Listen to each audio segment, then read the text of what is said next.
जय गुरुदेव जी। आप देख रहे हैं GH वर्ल्ड टीवी।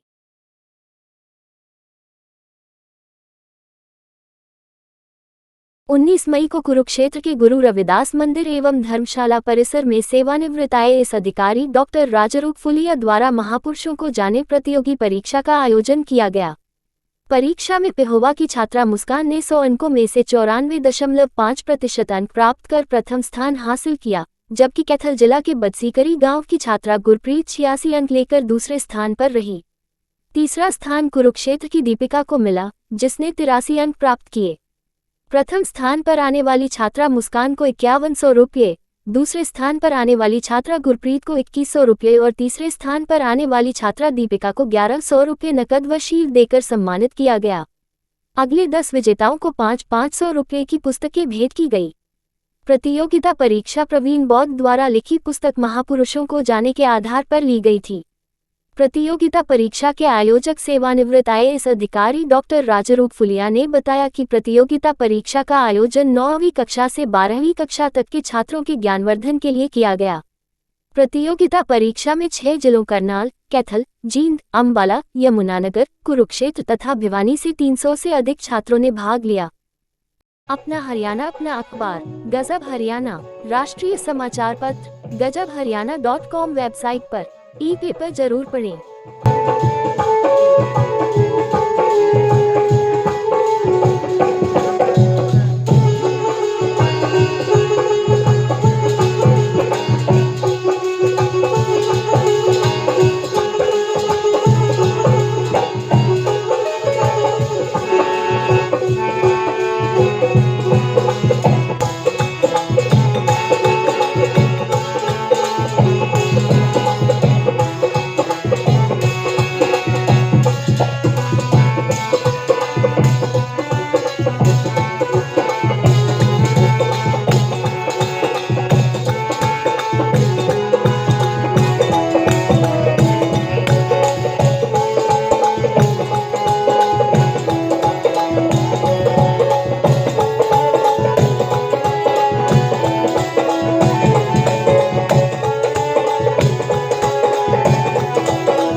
परीक्षा में भाग लेते विभिन्न जिलों से आए प्रतिभागी जो 9वीं क्लास से लेकर 12वीं क्लास तक के छात्र छात्राएं हैं, वो साहित्य और संविधान पढ़ाओ अभियान के तहत महापुरुषों व संविधान को जानने संबंधी प्रतियोगिता को में अपना भाग लेते हुए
हैं उनको पहले कर लो, निकालो, दोबारा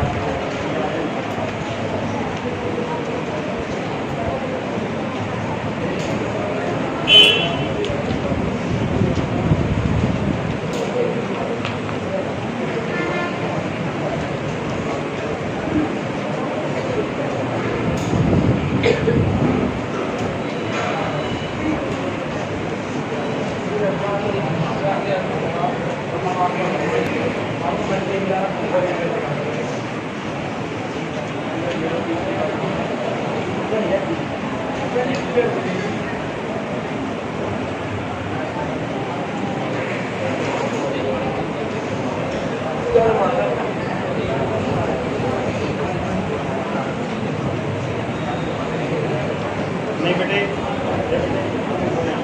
बच्चों का एग्ज़ाम का जो समय है वो पूरा हो चुका है, तो सभी जो टीचर हैं तो वो बच्चों से क्वेश्चन पेपर आंसर की वो लेते हुए आंसर पेपर लेते हुए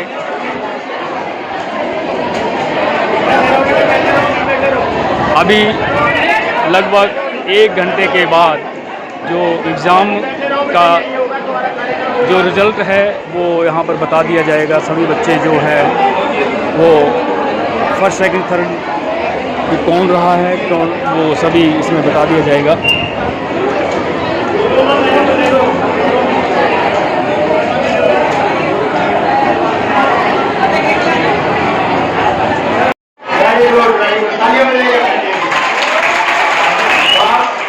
ऐसा पेपर फिर भी देना चाहेंगे या आखिरी?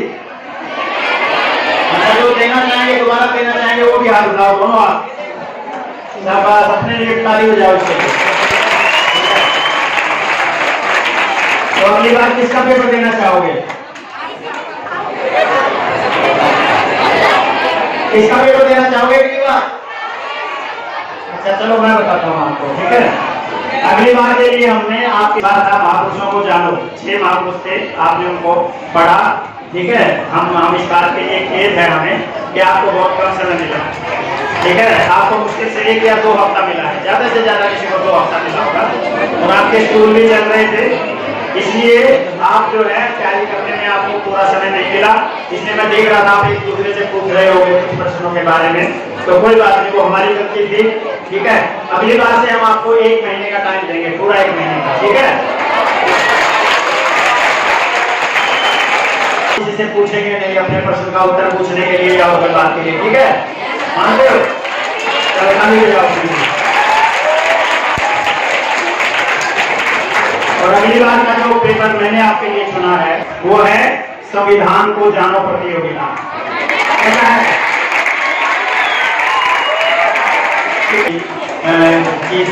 गैस करने में कि आपको क्या कराना चाहिए, ठीक है। और उसकी पुस्तक मैंने पहले से ही मंगवा रखी है, ठीक है। आप अगर चाहें तो आज ही उसकी पुस्तक अपने साथ ले जा सकते हैं। जिनको भी उस प्रतियोगिता में बैठना हो, कौन कौन बैठना चाहेंगे? सारे बैठना चाहेंगे? चलिए, तो फिर सभी को आज ये पुस्तक हम आप यहाँ दिला देंगे, और आज ही आप अपना फॉर्म भर के दे जाइए। और जून में 30 तारीख को रविवार को जब आपके स्कूलों की छुट्टियां पूरी होंगी, उस दिन रविवार को हम दोबारा मिलेंगे यहाँ पे, और संविधान को जाने प्रतियोगिता यहाँ पर हम करेंगे, ठीक है। तो इसलिए बहुत खुशी की बात है कि हमें पहले से ही आप पुस्तक ठीक है। और पुस्तक को काफी यहाँ है रंजीत भाई यहाँ से दिखाएंगे आपको, बल्कि आपको दे ही देंगे आज। और वो पुस्तक पूरा संविधान नहीं है, एक संविधान पर छोटी पुस्तक है, लिखी हुई है किसी लेखक ने, संक्षिप्त है, जो संविधान की मुख्य बातें हैं उन पर वो पुस्तक है। तो आपकी प्रतियोगिता की शुरुआत हम शुरुआती चीजों से करेंगे, ठीक है। और फिर हो गया तो वो अपनी प्रतियोगिता करेंगे संविधान के, उसमें हम पूरे संविधान को शामिल करेंगे, ठीक है। तो पहली प्रतियोगिता छोटी पुस्तक, तो आपको पूरा समय मिलेगा। लेकिन अगली बार जो आपने वचन दिया है कि हम अगली बार ऐसा शांत बैठेंगे कि कोई फोटो ले रहा हो, कोई वीडियो बाहर दिखा रहा हो, तो उसको ये ना लगे कि ये बच्चे नकल करने वाले बच्चे हैं, ये महापुरुषों को जानने वाले बच्चे और इतने अच्छे बच्चे, ये भी आप एक दूसरे से पूछ रहे हैं। तो अगली बार आपको ये चीज पूरी करनी है। बहुत धन्यवाद आपका इस चीज के लिए।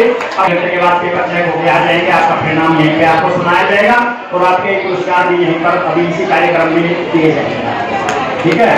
तो अभी जो आपके बीच में जब तक वो पेपर चेक हो रहे हैं तो हमने आपके समय को सही प्रयोग करने के लिए सबसे प्रमुख देखते हैं ये बोर्ड जो आप लगा वो देख रहे हैं इधर, यहाँ पे आपके करियर जो आपने आगे चुनना है उसके विषय में हमने दो बहुत ही विद्वान पुरुषों को, अनुभवी लोगों को बुलाया है, लेकिन वो आपकी तरह ही यंगी है, बड़ी उम्र के मेरी तरह नहीं है। ये आपके सामने बैठे हैं, देख रहे हैं डॉक्टर अमित जो दादरी में LCS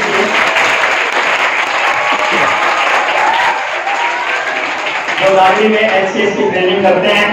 वो क्वालिफाइड MBBS डॉक्टर हैं, डॉक्टरी की उन्होंने नौकरी भी करी हरियाणा गवर्नमेंट में, लेकिन वो छोड़ के अब आप बच्चों को HCS, IAS और जितने कंपटीशन ऊंचे लेवल के हैं उनकी तैयारी कराने के लिए उन्होंने चलती दादरी में अकेडमी अपनी बनाई हुई है, ऑनलाइन भी क्लासेस देते हैं।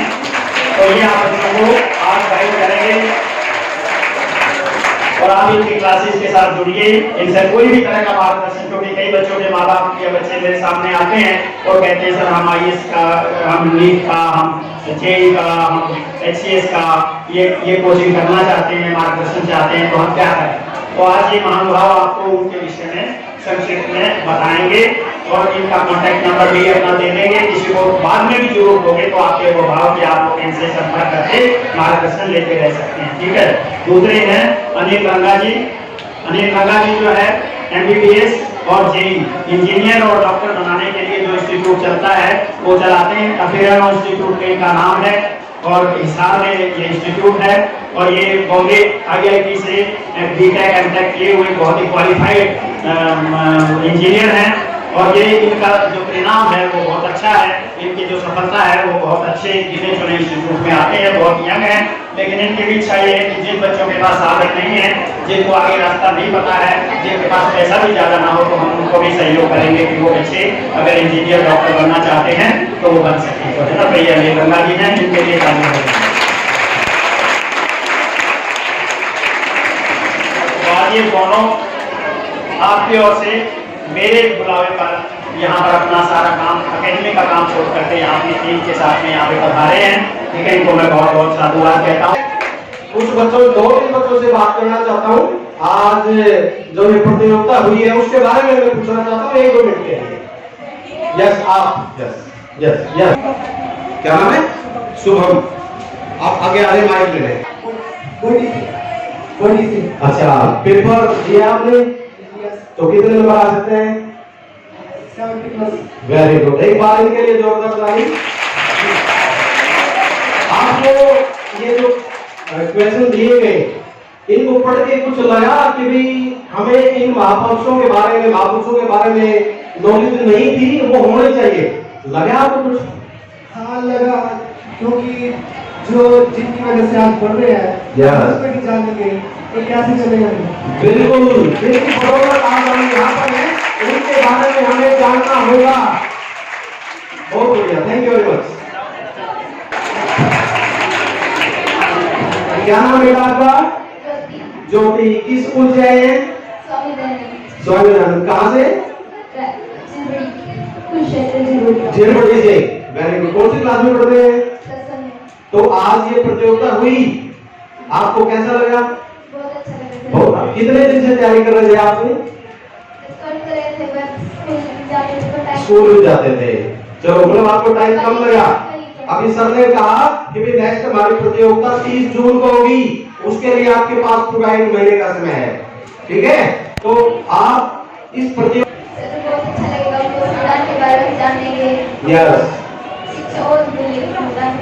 यस अच्छा लगा आपको? आपके साथ कौन आए हैं? पापा मम्मी आए हैं। Very good, very good, thank you. लड़की आ गए यहाँ से, ये थस्का मिला दी। यस, आप में इसको एक गुड़िया आ जाओ। वेरी गुड, एक गुड़िया ले। अपने आप कुश्ती कौन आएगा? अपने आप कुश्ती कौन आएगा? दूसरे को नहीं कहे, नहीं ऐसे नहीं बोलते। नो, अपने बारे में बोलो, दूसरे को नहीं कहते कि आप जाइए। पल्लवी जो कि भिवानी से आई है, +2 की छात्रा है, वो शहीद भगत सिंह जी के बारे में 5 से 7 मिनट। आप सभी को मेरा नमस्कार। और सबसे पहले मैं डॉक्टर राजरूप फुलिया जी को और पूरी कमेटी को जिन्होंने इस परीक्षा का आयोजन किया उनका धन्यवाद करना चाहूंगी। उनकी वजह से हमें हमारे महापुरुषों को जानने का अवसर मिला। इसी इसलिए उन सबका धन्यवाद। मेरा नाम पल्लवी है, मैं 12वीं कक्षा की छात्रा हूँ और आज मैं आप सबको भगत सिंह जी के बारे में कुछ बताना चाहती हूँ। भगत सिंह का जन्म 28 सितंबर 1907 को हुआ, गांव बंगा, जिला नायरपुर, पंजाब।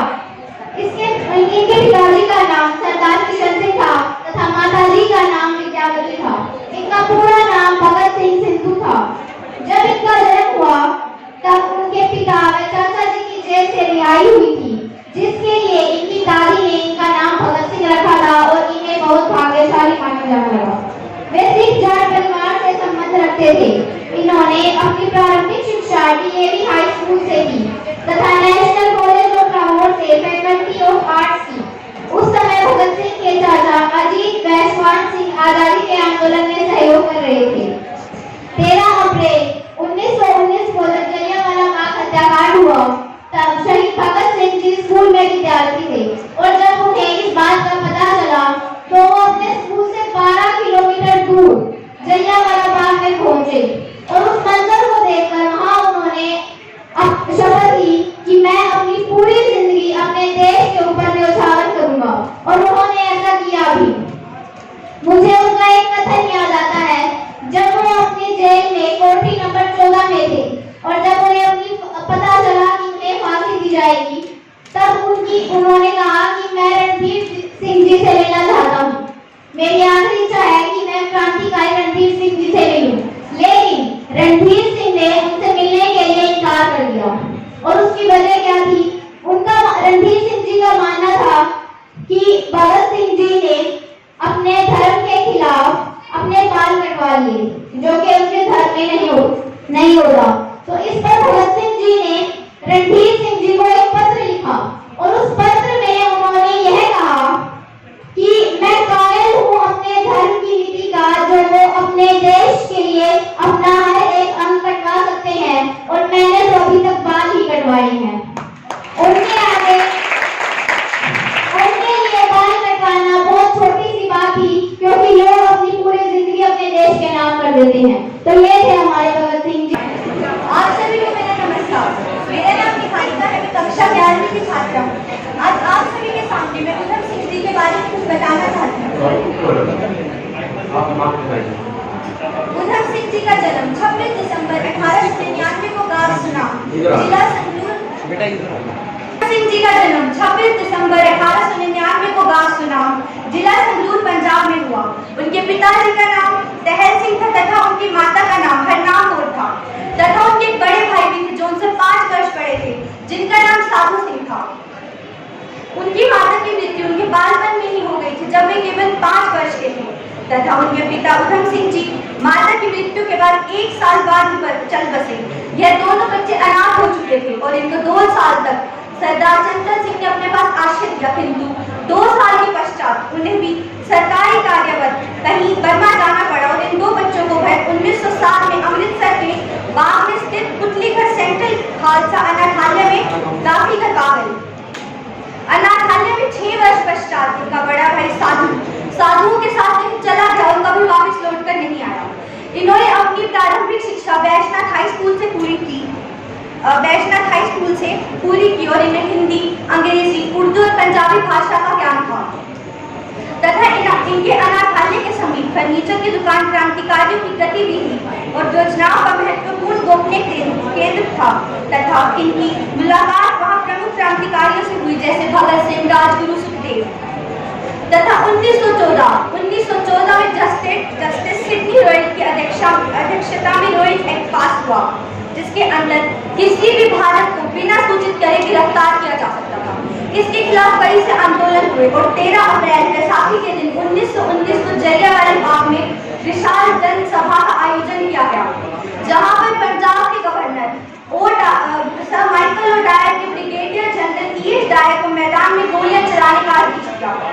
उस समय इस हत्याकांड के समय उधम सिंह केवल 19 वर्ष के थे और उनका इस हत्याकांड से उनके ऊपर बहुत गहरा अभाव हुआ और उन्होंने कसम ली कि वह एक खून का बदला लेंगे तथा इस हत्याकांड की जांच के लिए हंटर कमेटी बिठाई गई। कई सी जांच हुई, कार्रवाई हुई और ब्रिटिश गवर्नमेंट ने जनरल डायर को लंदन वापस बुला लिया। और उन्हें वहां पर लक्का मार दिया। उधम सिंह ने गवर्नर सर माइकल ओडायर, जो पंजाब के पूर्व गवर्नर थे, उन्हें मारने को उद्देश्य लिया। वह अमेरिका से लंदन 1920 के अंत में गए और भगत सिंह की गुलामी पर वापस आए, मगर अपनी प्रतिज्ञा को पूरा करने के लिए वह तीसरी बार लंदन वापस गए, जहां उन्होंने सर माइकल ओडायर के यहाँ 5-6 महीने तक ड्राइवर की नौकरी करी। किंतु उनके साथ बढ़ते अच्छे संबंधों को देखकर उन्हें यह लगा कि वह मोह माया के जाल में अपनी प्रतिज्ञा को ना भूल जाए, इसलिए उन्होंने वहां से 5-6 महीने के बाद अपनी नौकरी को छोड़ दिया। प्रतिज्ञा को पूरे करने का एक अवसर ढूंढ रहे थे, जो उन्हें 13 मार्च 1940 को मिला, जहां पर हॉल में माइकल ओडायर आने वाले थे। वह दिन उनके लिए स्वर्ण अवसर की तरह था। उन्होंने उस दिन चतुराई से एक मोटी किताब के पन्नों को काटकर उसमें गन रख ली और दर्शकों ने जब तालियां मारकर माइकल का स्वागत करा, तो उन्होंने उनपे 6 फायर करी और उनमें से मात्र 2 गोली लगने से उनकी मृत्यु हो गई। और उधम सिंह जी को 31 जुलाई 1940 को मिशन में देखेंगे। एक बार अक्सर के लिए बहुत जोरदार तालियां। तो ऐसी महान विभूतियां आज हमारे मध्य हैं, तो मैं चाहता हूं वो यहाँ पर आए और आपसे विचार साझा करें, अपने प्रोग्राम के बारे में बताएं और बताएं कि भाई आपके लिए वो क्या बेहतर कर सकते हैं। डॉक्टर अनिल रंगा जी।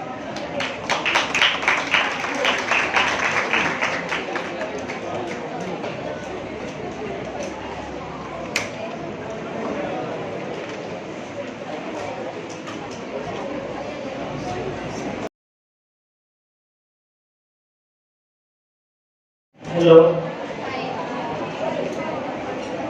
मैं सबसे पहले डॉक्टर आर फुलिया सर को धन्यवाद देना चाहूँगा कि उन्हीं की वजह से हम लोग आज इकट्ठे हुए हैं और वो जितनी कोशिश कर रहे हैं उसी के फलस्वरूप हम लोग भी मोटिवेट होते हैं। मैं उन्हीं से बहुत बार प्रेरणा लेता हूँ कि मैं मेरे एंड पे क्या कर सकता हूँ। और यहाँ पे सबसे जितने भी मेंबर्स हैं जिन्होंने ये ऑर्गेनाइज किया, मैं उन सबको धन्यवाद देना चाहूँगा। और मैं ये चाहूँगा कि भी जितने बच्चे यहाँ पे आए हैं और जितने उनके पेरेंट्स या अभिभावक यहाँ पे आए हैं, उन सबको थैंक्स बोलना चाहूँगा। और मैं स्पेशली यंग बच्चों को चाहूँगा कि वो अपने लिए तालियां जरूर बजाएं, उनको सीखने को बहुत कुछ मिला होगा यहाँ पे। हाँ, मैं पहले इस बात से स्टार्ट करता हूँ कि जीवन में कामयाब होने के लिए कामयाब होना कोई ज्यादा मुश्किल बात नहीं है। अगर हम लोग ना समय पे थोड़ी सी चीजें ठीक से कर लें, समझदार होके करें, तो कामयाबी बिल्कुल ही आसान है। मैं अगर आप लोग मेरे से पूछोगे तो मैं मतलब बहुत जो भी मैं चीज करना चाहूँ बहुत आसानी से कर सकता हूँ।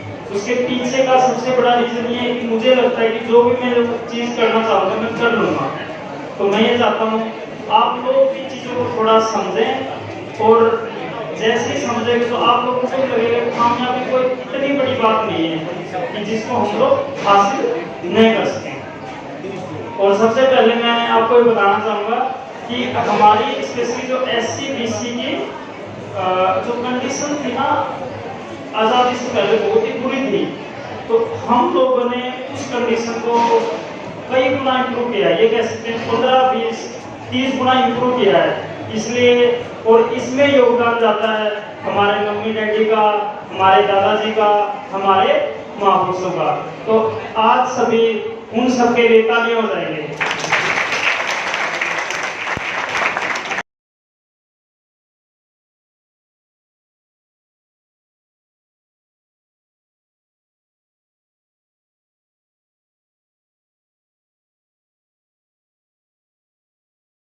हाँ, और मैं जो पेरेंट्स हैं मैं उनको कहना चाहूँगा कि अपने बच्चे में एक विश्वास रखें कि वो अच्छा करेगा।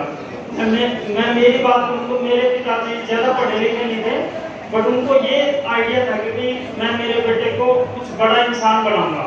तो मेरे में कोई इतनी काबिलियत नहीं थी कि मैं ये बोलूँ कि मैं बहुत ज़्यादा सुपर इंटेलिजेंट था, कुछ ऐसा था, बट उनका एक ये मानना था कि मेरा बेटा कुछ अच्छा करेगा।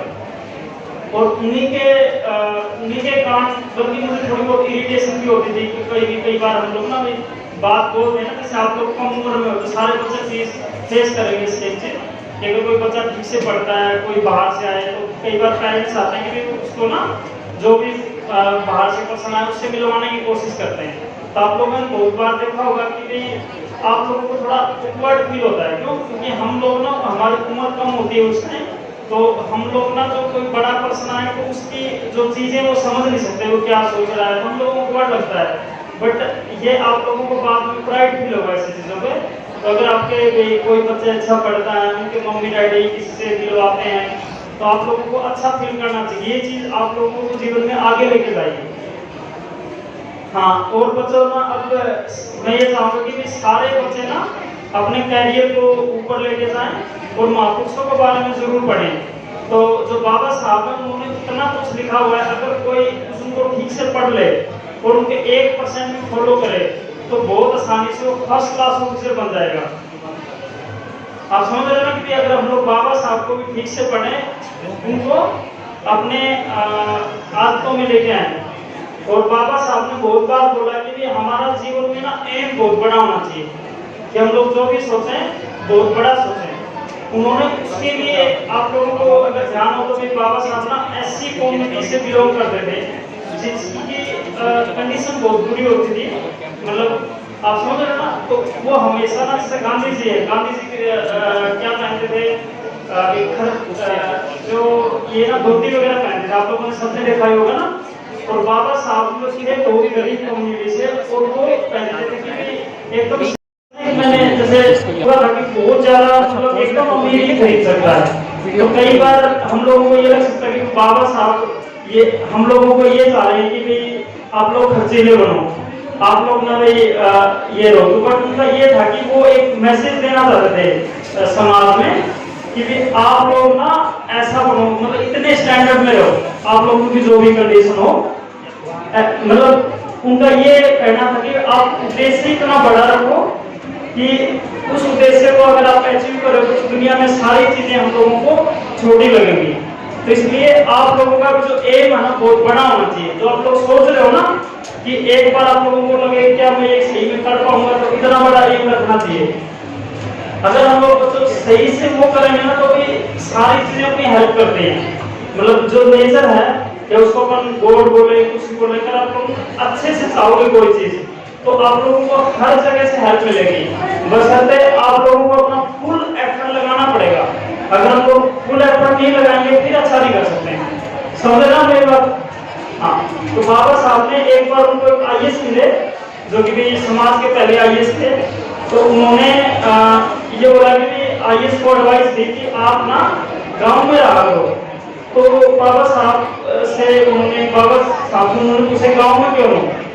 उन्होंने बोला कि अगर आप गांव में रहोगे तो आप भाई डेली सुबह शाम निकलोगे तो आपको देख के दूसरे लोग मोटिवेट होंगे, वो कल और आईएएस बनेंगे।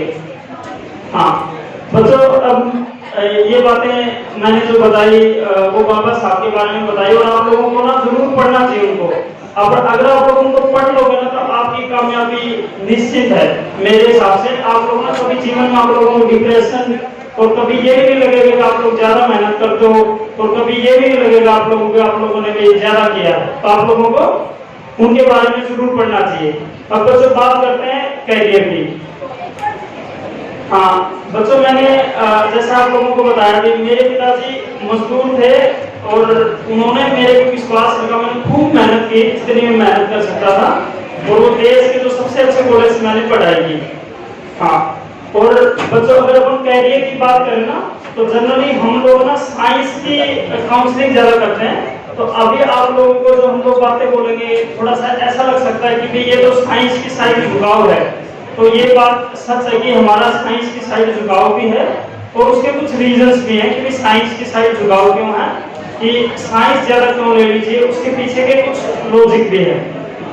बच्चों अगर हम लोग बात करें अगर बच्चा 10th के बाद क्या चूज करे, तो जनरली बच्चों ना ये होता है, ज्यादातर बच्चे ना साइंस स्ट्रीम को चूज करने की कोशिश करते हैं।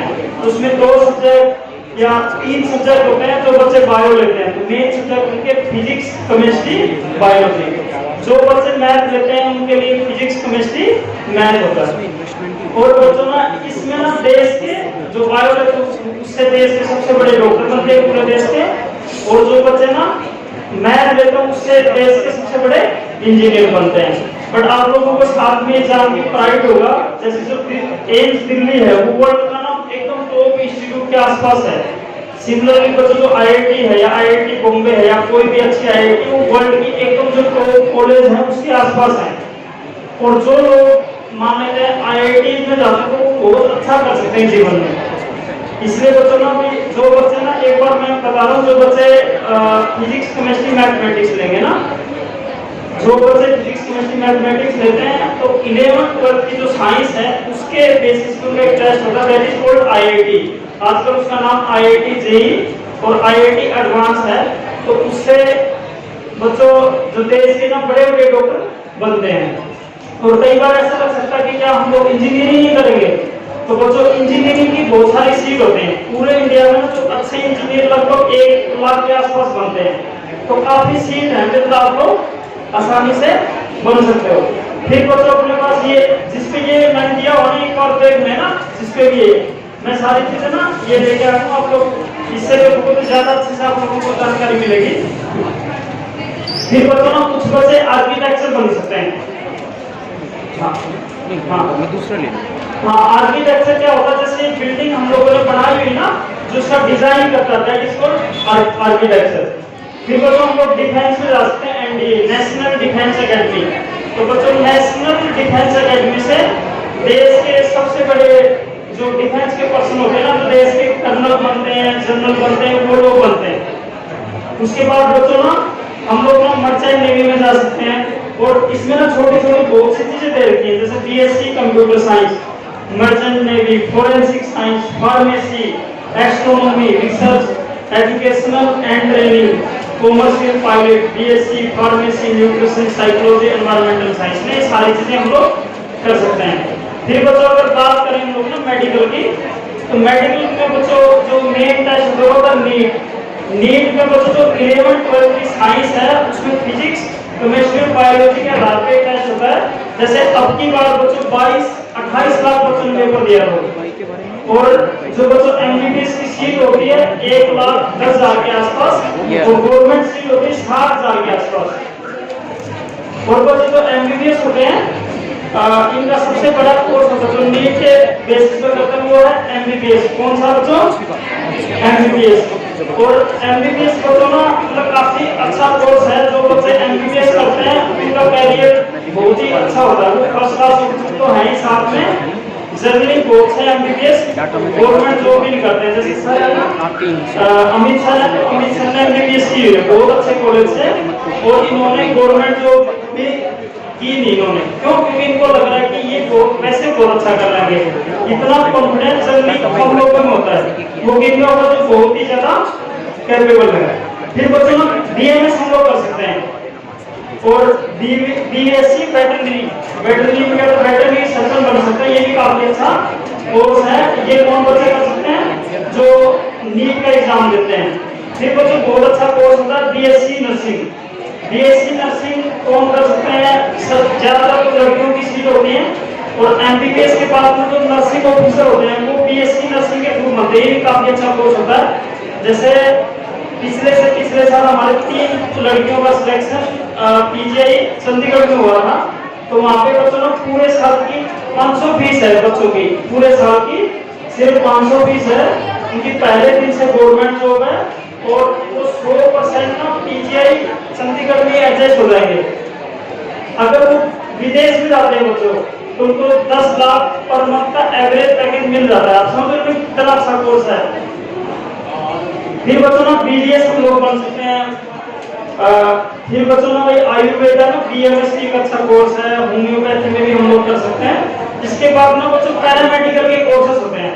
पैरामेडिकल का मतलब क्या होता है? इससे जो एमबीबीएस है ना, एमबीबीएस के सहायक कोर्स सबको पता है। एमबीबीएस के सहायक कोर्स क्या होंगे? लैब टेक्नीशियन हो जाएगा ना, ठीक है, रेडियोथेरेपी वाला हो जाएगा, मतलब उसके सहायक कोर्स को पैरामेडिकल बोलते हैं। इसमें रेडियोथेरेपी है, क्लिनिकल ऑप्टोमेट्री है, ऑपरेशन थिएटर है, फिजिशियन असिस्टेंट है, मेडिकल लैब टेक्नीशियन, ये सारे कोर्सेस आप लोग कर सकते हो। तो बच्चों जनरली क्या होता है, अगर साइंस की बात करें ना, कोई बच्चा अगर ठीक से मेहनत करेगा, ये तो बच्चों मेहनत तो अच्छी करनी पड़ती है, जो बच्चा ठीक से मेहनत करेगा तो बहुत आसानी से वो कामयाब हो जाता है। अगर आप लोग ना ठीक से मेहनत करो 2 साल, तो बहुत आसानी से आप लोग कामयाब हो सकते हो। फिर बच्चों ना ये कुछ कोर्सेस हैं टीचिंग के से रिलेटेड है, जैसे ECED है, अर्ली चाइल्डहुड केयर एजुकेशन, इसको अपन JPD बोलते हैं। JPD का नाम सुना होगा ना सबने, या नहीं सुना? हाँ, तो JPD टीचर बन सकते हैं, फिर B.Ed बन सकते हैं। ये बच्चों ना कुछ ये फॉरेन लैंग्वेज के कोर्सेस दिए हुए हैं यहाँ पे ना, आप लोग देखोगे तो फॉरेन लैंग्वेज है, फायर सेफ्टी है, जर्नलिज्म है, होम साइंस है, टूरिज्म है, होटल मैनेजमेंट है, रूरल मैनेजमेंट है। ये मैनेजमेंट से रिलेटेड कोर्सेस हैं जो कि साइंस वाले बच्चे भी कर सकते हैं, ये वाले आर्ट वाले भी कर सकते हैं और कॉमर्स वाले भी कर सकते हैं। फिर बच्चों डिजाइनिंग के कुछ कोर्सेस हैं, जैसे फैशन डिजाइनिंग होगा, इंटीरियर डिजाइनिंग होगा, ज्वेलरी डिजाइनिंग होगा। फिर बच्चों फिल्म मेकिंग के कुछ कोर्सेस हैं, फिल्म मैनेजमेंट के दिए हुए ना। हाँ, फिर बच्चों ना हम लोग ना जो बच्चे आर्ट्स लेते हैं ना, वो जनरली ये वाले कोर्स को कर सकते हैं। जो टीचिंग के नीचे लिखे हुए ना सारे कोर्सेस कर सकते हैं। BA वो क्या कर सकते हैं, BA कर सकते हैं, अलग अलग चीजें वो कर सकते हैं। जैसे पहले इसमें BA लिखा हुआ हिस्ट्री, इकोनॉमिक्स, पॉलिटिकल साइंस में लिखा हुआ ना। फिर बच्चों ना BA कोई लैंग्वेज में कर सकता है, वो इंग्लिश में करना चाहे, हिंदी में करना चाहे, किसी भी लैंग्वेज में हम लोग कर सकते हैं। साइकोलॉजी को जो बहुत अच्छा ऑप्शन है, आगे फ्यूचर में बहुत अच्छा होने वाला तो साइकोलॉजी पढ़ते हैं। इकोनॉमिक्स बच्चों बहुत अच्छा सब्जेक्ट है, अगर कोई बच्चा इकोनॉमिक्स से ही करता है। पॉलिटिकल साइंस में हम लोग कर सकते हैं, सोशियोलॉजी में कर सकते हैं। फिर बच्चों BSc की कई टाइप्स हैं जिसमें हम लोग कर सकते हैं। फिर बच्चों B.Com है, B.Com हम लोग कर सकते हैं। और बच्चों बहुत सारी डिग्री है मैनेजमेंट से रिलेटेड, जैसे बैचलर इन फाइन आर्ट है, बैचलर इन इवेंट मैनेजमेंट है, एविएशन की कोर्सेस है। फिर बच्चों जो बच्चे ना कॉमर्स लेते हैं उनका सबसे अच्छा कोर्स होता है CA क्या होता है, चार्टर्ड अकाउंटेंट, वो बन सकते हैं। और कंपनी सेक्रेटरी के कोर्स इनका ये कर सकते हैं। फिर बच्चों ना ग्रेजुएशन के बाद, अब जैसे ये जो सारी चीजें बताई मैंने ग्रेजुएशन की बताई, तो बच्चों ग्रेजुएशन के बाद सारे बच्चों के लिए सबसे बड़ा एग्जाम होता है UPSC। तो बच्चों ग्रेजुएशन ना किसी भी सब्जेक्ट से की हो, सिर्फ पासिंग मार्क्स लगभग 3 होते हैं, तो कोई बच्चा UPSC के लिए अप्लाई कर सकता है।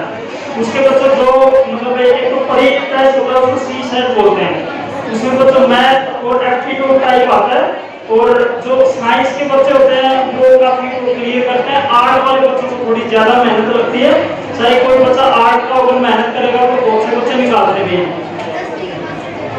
हाँ, ये बच्चों अगर बात करें ना, भाई कई बार ऐसा लग सकता है कि बच्चों को मेरे पास आर्ट्स है तो मैं IAS कैसे बन सकता हूँ, किसी को ये लग सकता है कि मेरे पास कॉमर्स है तो मैं IAS कैसे बन सकता हूँ, और किसी को ये लग सकता है कि मेरे पास भाई अब साइंस है, साइंस का तो ऐसे सीधा लगेगा कि UPSC है जो IAS उसमें तो सब्जेक्ट जनरली कैसे जनरल नॉलेज वगैरह आती है, हिस्ट्री आती है, इकोनॉमिक्स आती है, कॉन्स्टिट्यूशन आता है, समझ रहे हो ना, ये सारे सब्जेक्ट आएंगे। तो बच्चे को ये लग सकता है कि मैं पढ़ूंगा कैसे ना।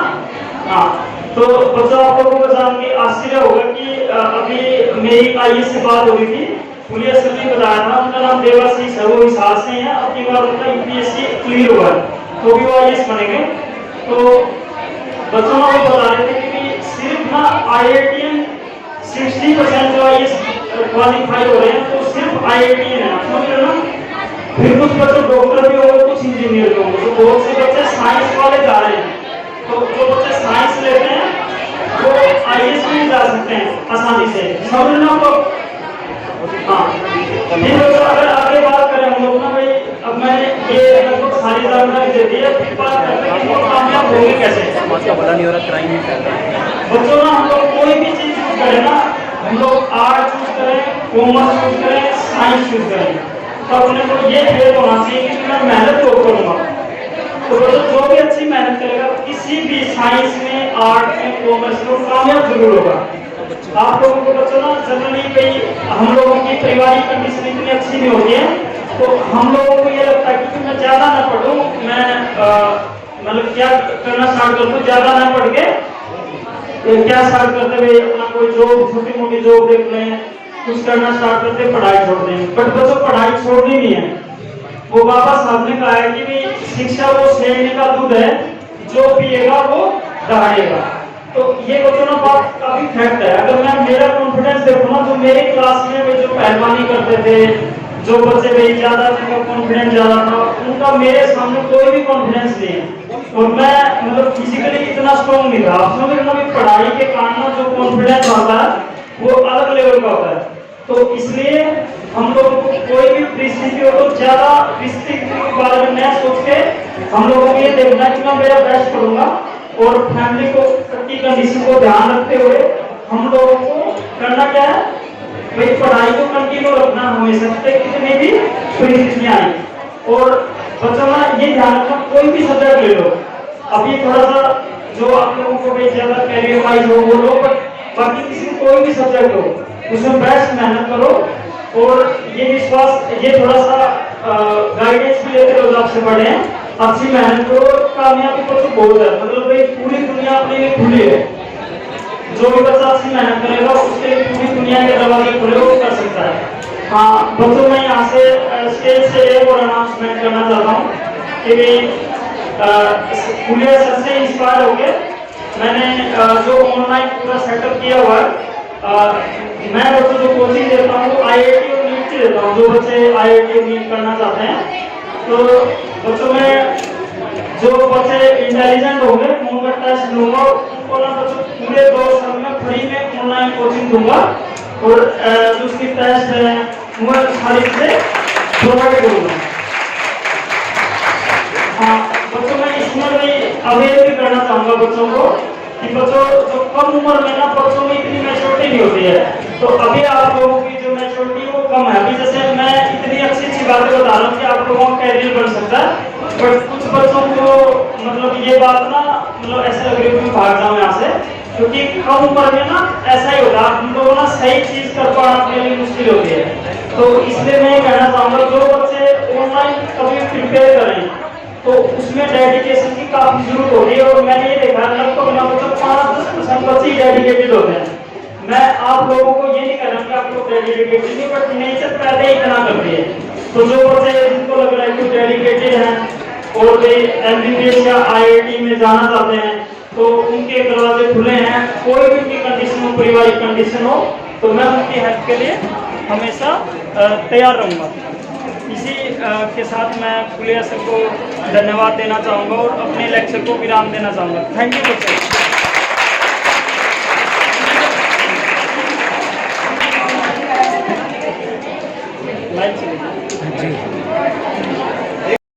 वो हाथ खड़ा करे।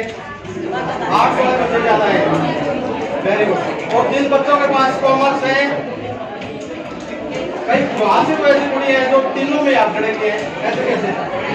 उधर से बहुत बढ़िया, वेरी गुड।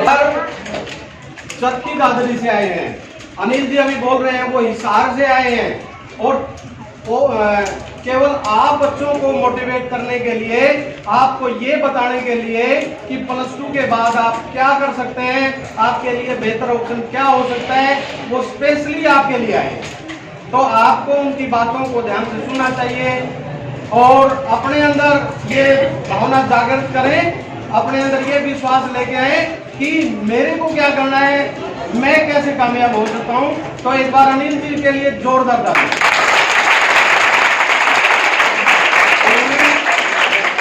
जब तक लाइट आती है ऐसे ही बात करते हैं कि भाई आपके पास साइंस साइड है, साइंस साइड में 2 ऑप्शन है, आपके पास मेडिकल है या नॉन मेडिकल है।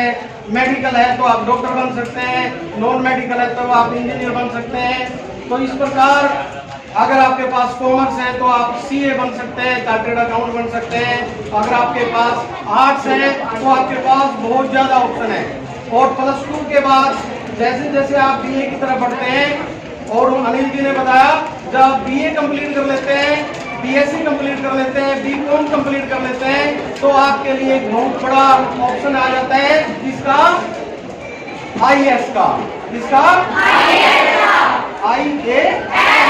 राइट आई ना? वेरी गुड, एक बार जोरदार तालियां। Very good. देखिए हाथ ऐसे नहीं खड़े करते, मन में आपने इंडियन एडमिनिस्ट्रेटिव सर्विस क्या लगते हैं इसमें? जब क्लियर हो जाता है तो क्या बन जाते हैं? आईएएस की जो परीक्षा में क्या जो अलग अलग आयुर्वेदिक जो पीएमएस है वो कर सकते हैं, और इन सभी का एक टेस्ट है नीट। ठीक है, नीट की परीक्षा होती है हर वर्ष। अभी बताया सबने कि भाई दोनों परीक्षाओं में 28 लाख बच्चों ने भाग लिया, 28 लाख बच्चों ने पूरे इंडिया में भाग लिया। और लगभग कितने बच्चे गवर्नमेंट कॉलेज में जाते हैं? लाख के आसपास। अगर मैं एमबीबीएस की बात करता हूँ, 88,000 या 1 लाख के आसपास 60,000 बच्चे गवर्नमेंट मेडिकल कॉलेज में एडमिशन लेते हैं, और इतने बच्चे अपीयर होते हैं। तो अनिल जी का बहुत बहुत बहुत बहुत धन्यवाद। और एमबीए किया है उन्होंने, काफी लगे हुए, तो उनको हम सैल्यूट करते हैं। और इस प्रकार के सोशल काम में वो लगातार संलग्न रहे हैं, तो हम भगवान से प्रार्थना करते हैं उनका स्वास्थ्य सही रखें। डॉक्टर आर फुलिया, मैं आप सबसे एक दो बातें करना चाह रहा हूँ, उसके बाद डॉक्टर अमित आपको HCS अकेडमी की ओर से कंपटीशन के जो दूसरे रास्ते हैं और उनका जो मार्गदर्शन है उसके बारे में आपको बताएंगे। तो मैं एक दो आपसे सहमति लेना चाहता हूँ। वो ये, जैसे पहले आपने सहमति ली कि आप अगला एक जो कार्यक्रम करेंगे उसमें आप सब बच्चे भाग लेंगे और लोगों को भी प्रेरित करेंगे कि वो इस अभियान के साथ में जुड़े। ये हमारा एक अभियान है, साहित्य और संविधान को जानो, पढ़ो और पढ़ाओ अभियान। ठीक है, तो आप सब इस अभियान से जुड़ रहे हैं अभी, ठीक है, क्योंकि आपने ये परीक्षा दी तो आप इससे जुड़ गए हो। तो इसके माध्यम से भी हमारा ये लक्ष्य है कि जो भी कंपटीशन आप लोगों ने करने हैं उसमें जो बातें आपको जरूरी हैं जाननी, वो हम परीक्षाओं के माध्यम से, प्रतियोगी परीक्षाओं के माध्यम से भी आपको जानने में मदद करें, ताकि आप पहले से ही उसके लिए पढ़ाई के समय, स्कूल के समय से ही, कक्षाओं में रहते हुए ही आप जो है उनके लिए तैयारियां अपनी शुरू कर सकें। तो अगला जो अभियान मैंने बताया जैसे आपको कि वो हमारा संविधान को जानो प्रतियोगी परीक्षा होगी आपकी, और आज अभी उसका फार्म बन रहा है, बन के आ रहा है। तो आप में से जो बच्चे आज ही फार्म भर के देना चाहें तो आज ही फार्म भर के दे दीजिए, जिनका मन पहले से ही बना हुआ है। ठीक है, कौन कौन चाहेंगे कि आज ही फार्म देने के लिए? बहुत धन्यवाद आपका। और आपको उसके बदले में कोई आपसे चार्ज नहीं करेंगे, सिर्फ जो पुस्तक आपने मंगाई है उसी कॉस्ट के रूप में आपका 50 रुपए का फीस है, उसकी बात की कहिए।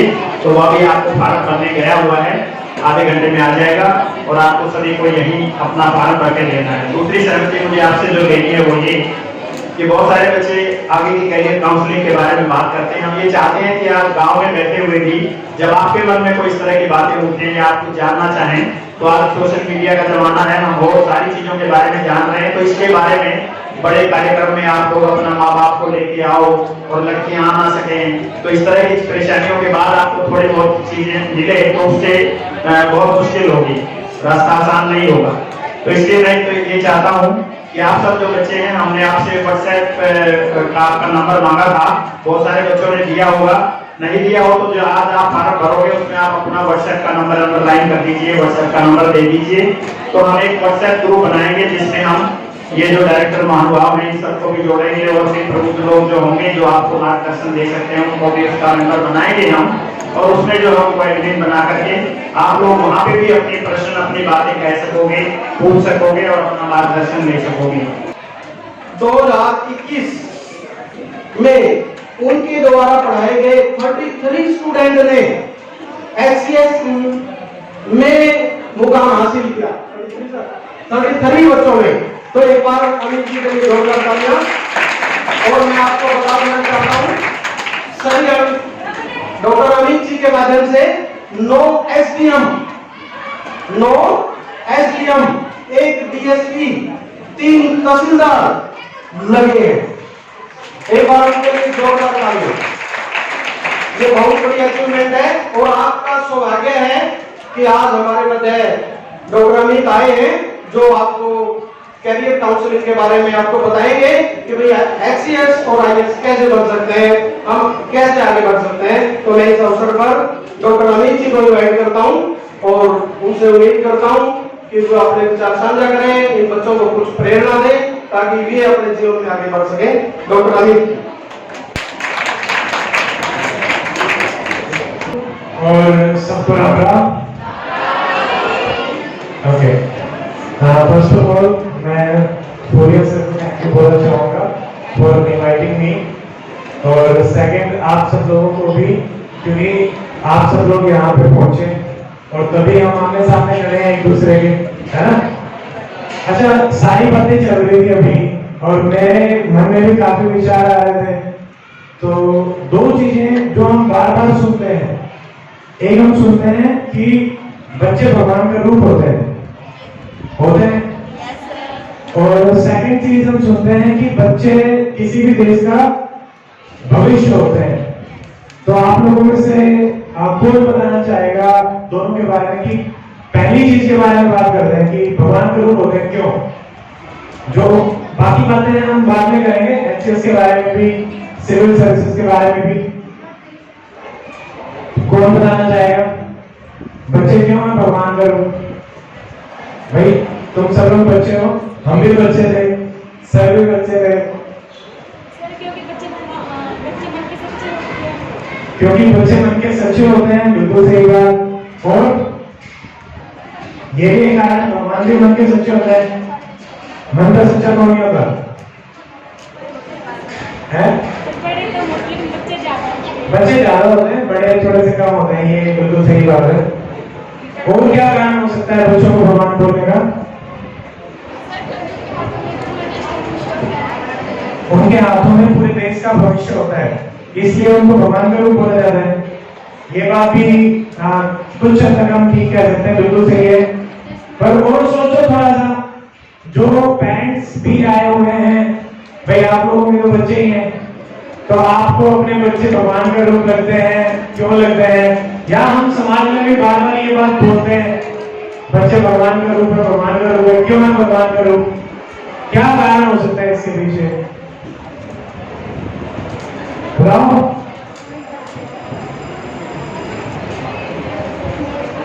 और कोई? अच्छा ठीक है, सेकंड क्वेश्चन पे आते हैं, क्योंकि जिस क्वेश्चन का हमें जवाब नहीं मिल पा रहा, तो इतने बात समझ में आ रही है कि सबको ये बात तो पता है बट बात का कारण नहीं पता, है ना। अब हम सेकंड बात पे आते हैं कि बच्चे किसी देश का भविष्य होते हैं। ये बात भी हम बार बार सुनते हैं, इसके क्या कारण हो सकते हैं? क्यों होते हैं बच्चे देश का भविष्य? कुछ भी बताओ, यहाँ पे कोई सही और गलत आंसर नहीं है, और ये कोई परीक्षा का भी आंसर नहीं है कि आपने पढ़ा होगा तो ही आंसर कर पाओगे। आप तो सब सुनते हैं इसके बारे में, हम भी सुनते हैं, और ऐसा नहीं है कि ये आंसर आप लोगों को ही नहीं पता, ये कई लोगों को नहीं पता, बड़ों को भी नहीं पता इसका आंसर। फिर भी कुछ बताइए।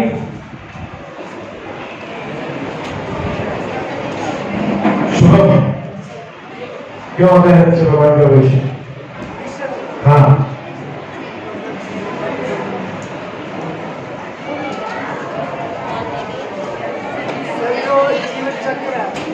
उसमें सर एक टाइम पीरियड है, राइट, सभी को अपना जीवन बिताना है। तो सर जब हम अपना समय बिताने चले जाएंगे तो जो बच्चे हैं वो बड़े होकर जीवन चक्र में आएंगे, तो उनको आगे सब जीवन चक्र से पालना है। बहुत बढ़िया आंसर। पीछे वालों को सुनाई नहीं दिया होगा, अभी आवाज आ रही थोड़ी सी? सुनाई दे रहा है? तो शुभम ने ये बताया कि जो बच्चे होते हैं ये हमारा जीवन चक्र है। आपको ये चीज समझनी पड़ेगी। जीवन चक्र में आप 0 से शुरू होते हो, 1 साल, 2 साल, 3 साल, 10 साल, अभी हो सकता है कि आप 10, 11, 12, 13, 14, 15 साल में होंगे या 16, 17 साल में होंगे, ठीक है। फिर आप और जाके आगे बढ़ेंगे 20 साल, 25, 30, ठीक है। अब बचपन में जितनी चीजें हम पढ़ते हैं वो आप सीखते जाते हो, आपकी लर्निंग में आता जाता है। मान लो जैसे फूलिया सर कह रहे थे लैंग्वेज, देखो सबसे इंपॉर्टेंट क्या है? खुद को जानना, क्योंकि आपसे सबसे पहले क्या पूछा जाता है? कौन आप, ठीक है। और खुद को जानने में जो मैंने आपसे पहला सवाल पूछा था ना कि बच्चे भगवान का रूप होते हैं, अब हम भगवान किसको मानते हैं? भगवान कौन है? भाई जिसने, ये मान लेते हैं कि जिसने सारी दुनिया बनाई है ना, और उसी का हम भी एक हिस्सा है। और मान लो अभी आप जो दिख रहे हो, मैं जो दिख रहा हूँ, सब लोग किसी न किसी रूप में हैं, पर कहीं ना कहीं सब में एक समानता है।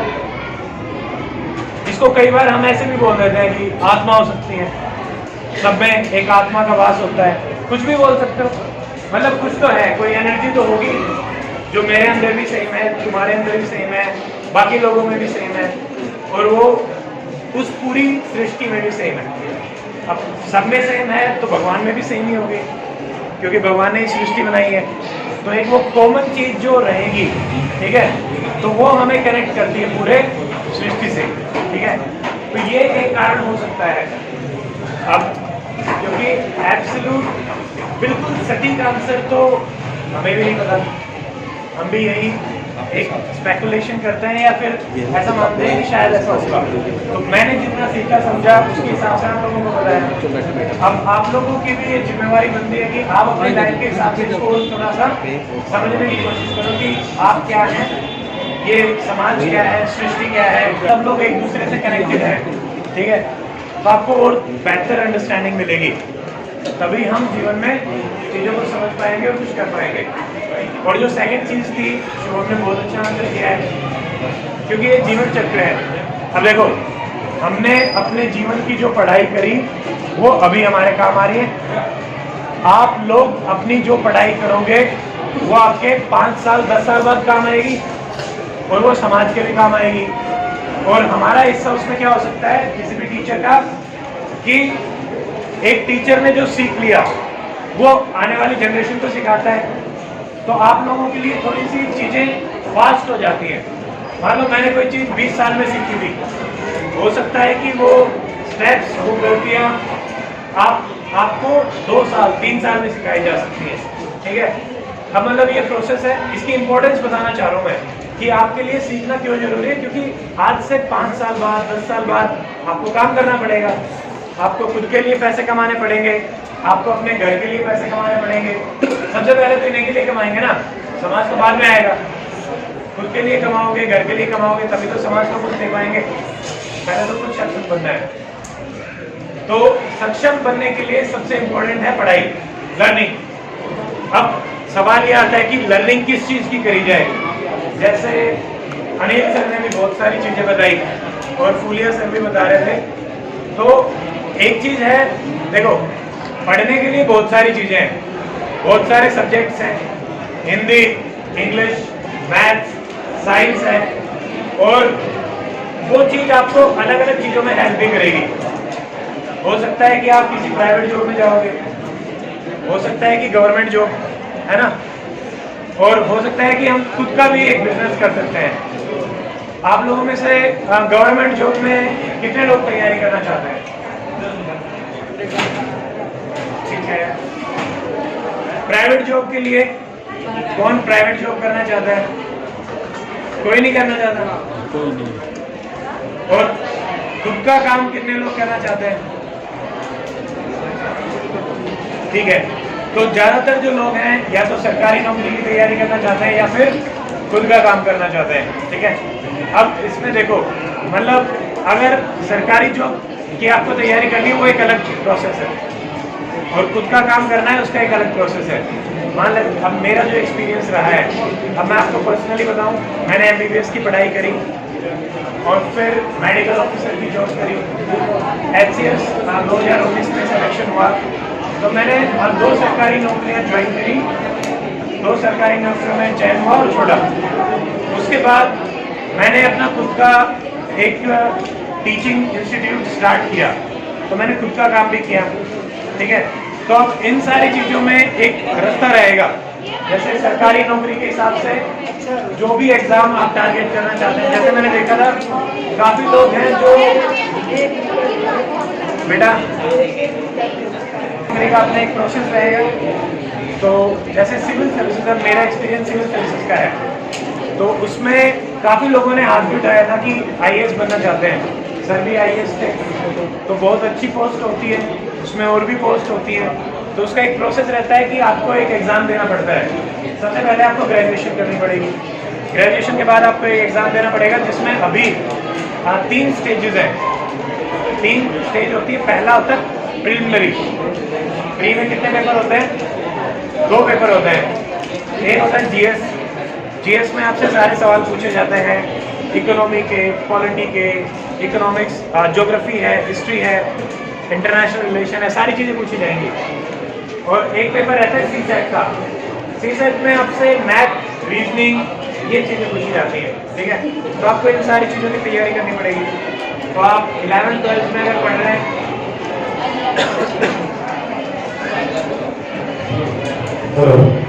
अगर आप 11th और 12th में भी पढ़ रहे हो तो मान लो आपके पास आर्ट्स है, तो जो हिस्ट्री, इकोनॉमिक्स, ज्योग्राफी आपने आर्ट्स में पढ़ी है वही हम बच्चों को पढ़ाते हैं।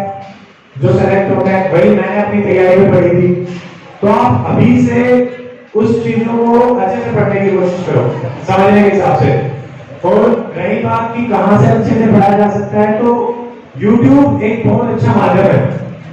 YouTube पे बहुत अच्छे अच्छे टीचर्स ने अच्छी अच्छी क्लासेस ली हुई है। आप टॉपिक डालो, हिस्ट्री का ये टॉपिक आपको YouTube पे मिल जाएगा, आप उसमें लाइव देख सकते हैं। एक हिंदी होगा, एक इंग्लिश होगा और एक आपका ऑप्शनल पेपर होता है जो आप कुछ भी सेलेक्ट कर सकते हो। कुछ बच्चे हिस्ट्री लेंगे, कुछ इकोनॉमिक्स लेंगे, जैसे मान लीजिए डॉक्टर्स हैं वो मेडिकल साइंस लेते हैं, ठीक है, वो आप चूज कर सकते हैं अपने हिसाब से। तो ये सारी चीजें हैं।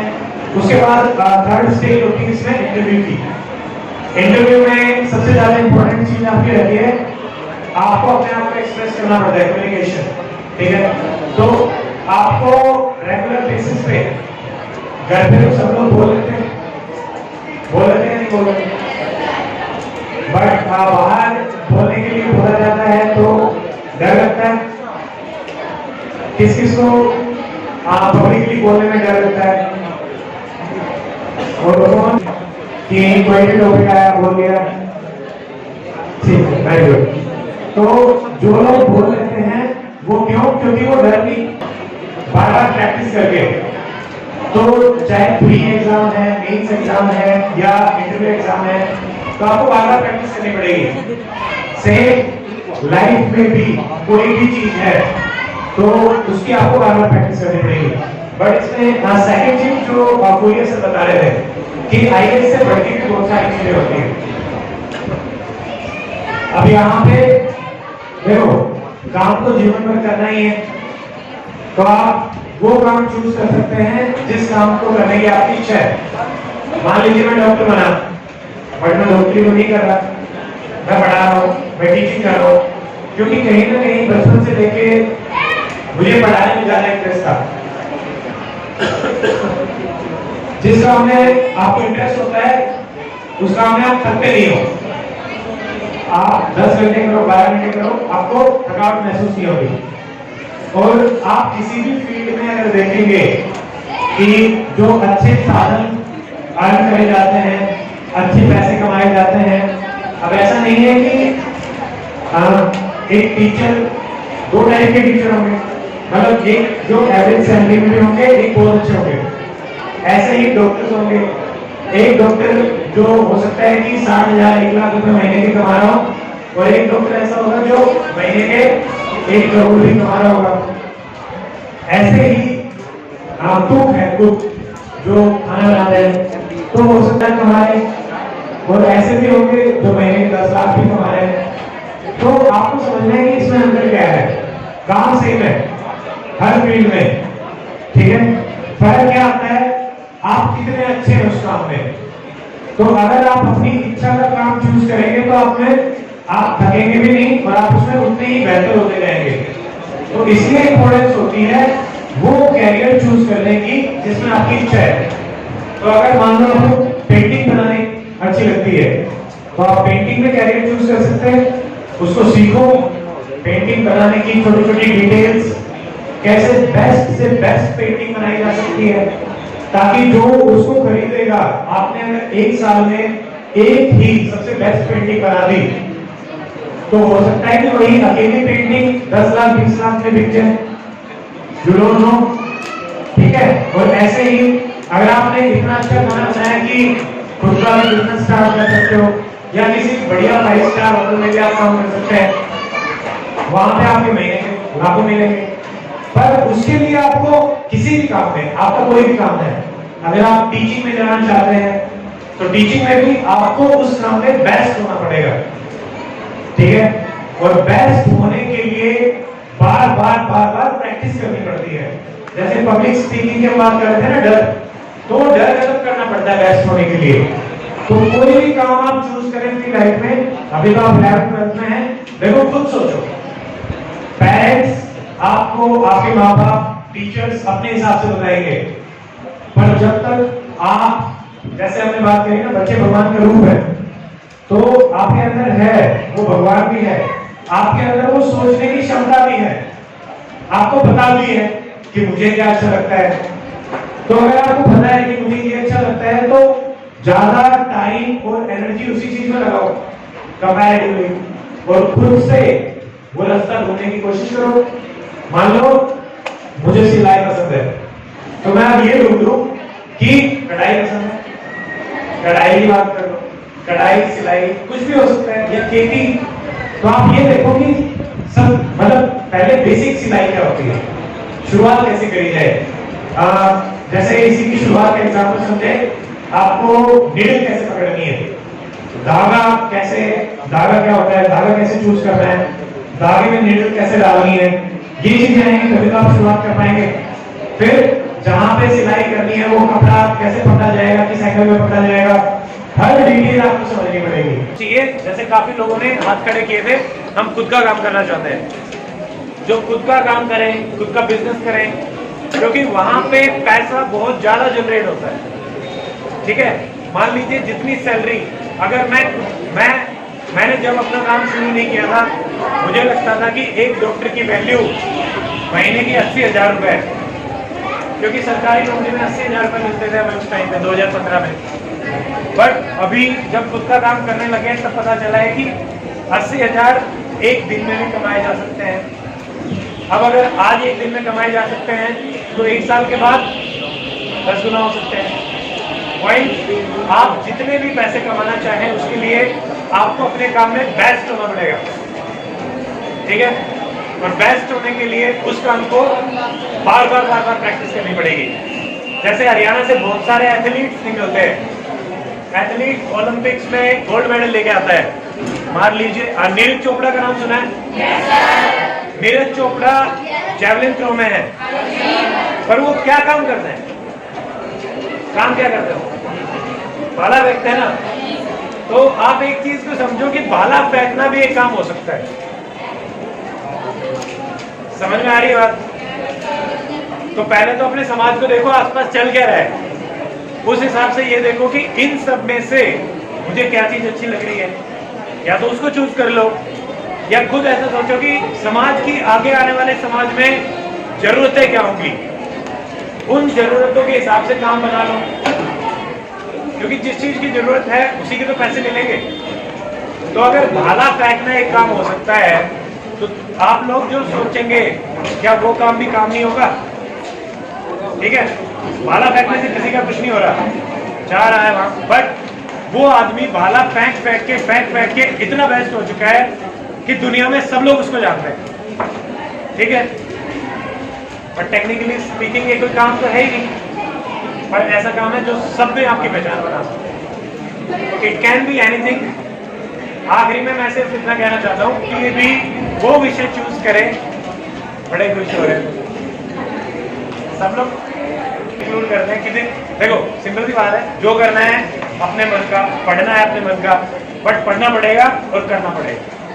नहीं पढ़ोगे, नहीं करोगे तो कुछ नहीं मिलने वाला, और फिर आपकी लाइफ भी बेहतर नहीं बनेगी, आपके परिवार की भी बेहतर नहीं बनेगी। बट अगर हम पढ़ेंगे, करेंगे, और जो चाह रहे हैं वही पढ़ेंगे, जो चाह रहे हैं वही करेंगे, तो you can improve your life और अपनी फैमिली की और बाद में समाज की, ठीक है। तो अपने हिसाब से काम करें, जो मन में आ रहा है वो काम करें, एंड उसी के क्या आपके दिमाग में क्या बात लगी उन्होंने जो बताई, क्या बताया?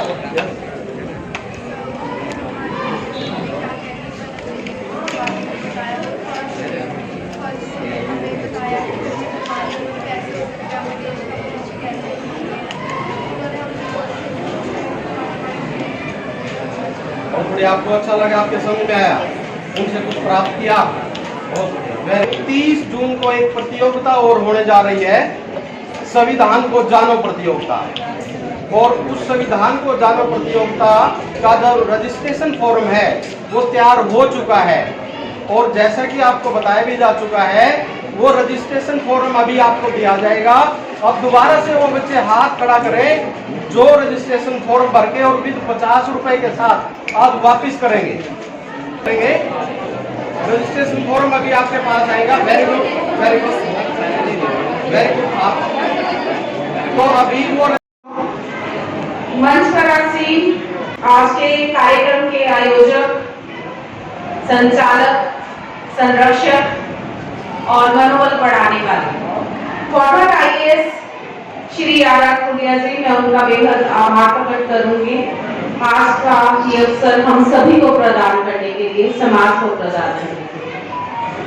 आप सभी ने दो करियर काउंसलिंग के जो कोच हैं डॉक्टर अमित और श्री अनिल जी, आपने उनका वक्तव्य भी सुना बच्चों, और मैं आशा करती हूँ कि बहुत कुछ आपने उससे सीखा होगा। आपसे बस 3-4 मिनट में कुछ बातचीत करना चाहूंगी, अपनी बातें छोड़कर मुझसे बात करिएगा 2-3 मिनट में। तो एक बात तो हम सभी इस बात से सहमत होंगे कि आप और मैं, या हम कहें कि हम सभी बड़े आदमी बनना चाहते हैं। सहमत है? अब बात यह है कि बड़ा आदमी कौन है, बड़े आदमी की क्या परिभाषा है। क्या हम ये चाहते हैं कि हमारे साथ ढेर सारा पैसा हो? ऐसा चाहते हैं? आराम से बिल्कुल लॉयल्टी के साथ बताएं, चाहते हैं? हाथ खड़ा करें, पैसा चाहते हैं? शर्माना नहीं है, पैसा चाहते हैं कि पैसा हो? पैसा हो, इनकार नहीं करना बेटा।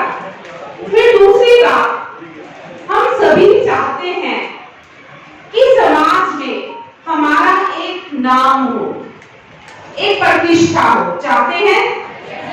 आप भी ऐसा ही चाहते होंगे कि आपको भी कभी किसी मंच पर ऐसे ही आमंत्रित किया जाए, कहा जाए कि आइए, जैसे आपका नाम क्या बेटा, क्या नाम है? रजनी। तो मन से संबोधित हो कि हमारी आईएएस रजनी मंच पर आ रही है। रजनी, कैसा लगेगा तुम्हें? बहुत अच्छा लगेगा। आपका क्या नाम है?